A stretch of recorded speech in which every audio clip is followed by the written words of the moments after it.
and then to arrange for a huge loan to that country from the World Bank or the IMF or one of the sister organizations. But the money would not actually go to the country itself. The country would collateralize the loan with its resource, but the money would go directly to our own corporations, big engineering companies like Bechtel and Halliburton and Brown and Root, and my own company would get a piece of the action to build infrastructure projects in the country. Things like power plants and industrial parks and highways, things that benefited a few rich people in those countries, as well as making huge profits for our own corporations. For a long time, I thought I was doing the right thing, as many people in that business do. But over time, I began to see that those statistics, GDP, gross domestic product, and other statistics are very skewed to the rich. And so the rich were getting rich, but the poor were getting poorer because money was being diverted from health care, education, and other social services, and just basic foods and supplies to pay off the loans. I should mention one other thing, that the presidents of these countries knew that if they accepted the loans, they were putting their countries deep into debt, but they were going to get wealthy off this. Their families were going to benefit because they owned the businesses, they owned the industries, they owned the things that were helped by electricity and so forth. But there was another incentive for them, and that was that what we call jackals were in the background. And these are CIA assets usually, who overthrow governments or assassinate their leaders.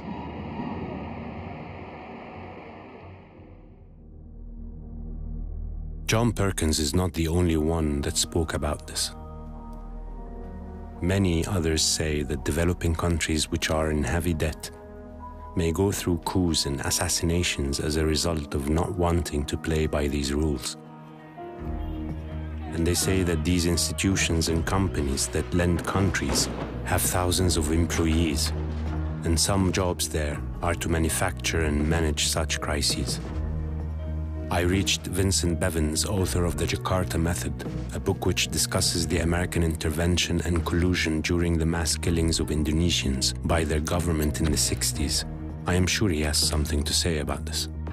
Hi, Vincent. Are there figures like economic hitmen, really?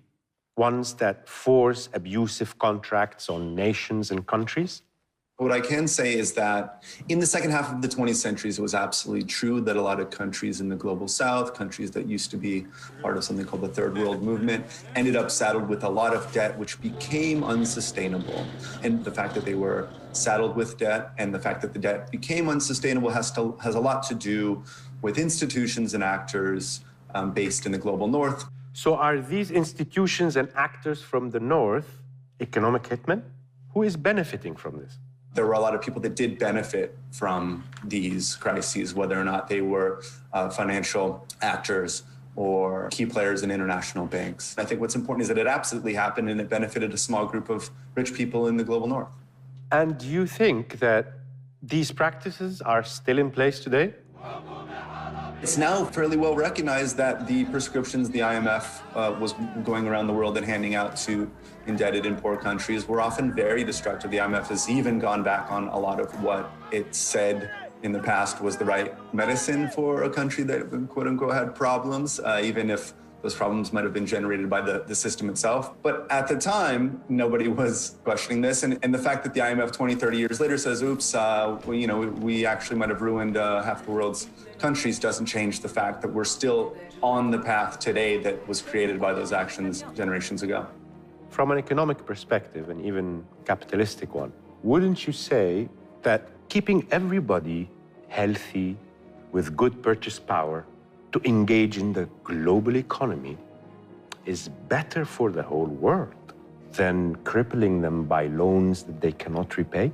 This is the paradox at I think, the heart of liberal ideology, right? Because one would believe, based on the tenets of economics practiced in the English-speaking world, and one would believe, based on the ideals of liberalism in general, that it would be better for everyone to make sure the countries in the global south are growing just as fast and as robustly as any other country. But what we have seen is that did not happen over the last 70 years, and countries in the global north are still doing just fine.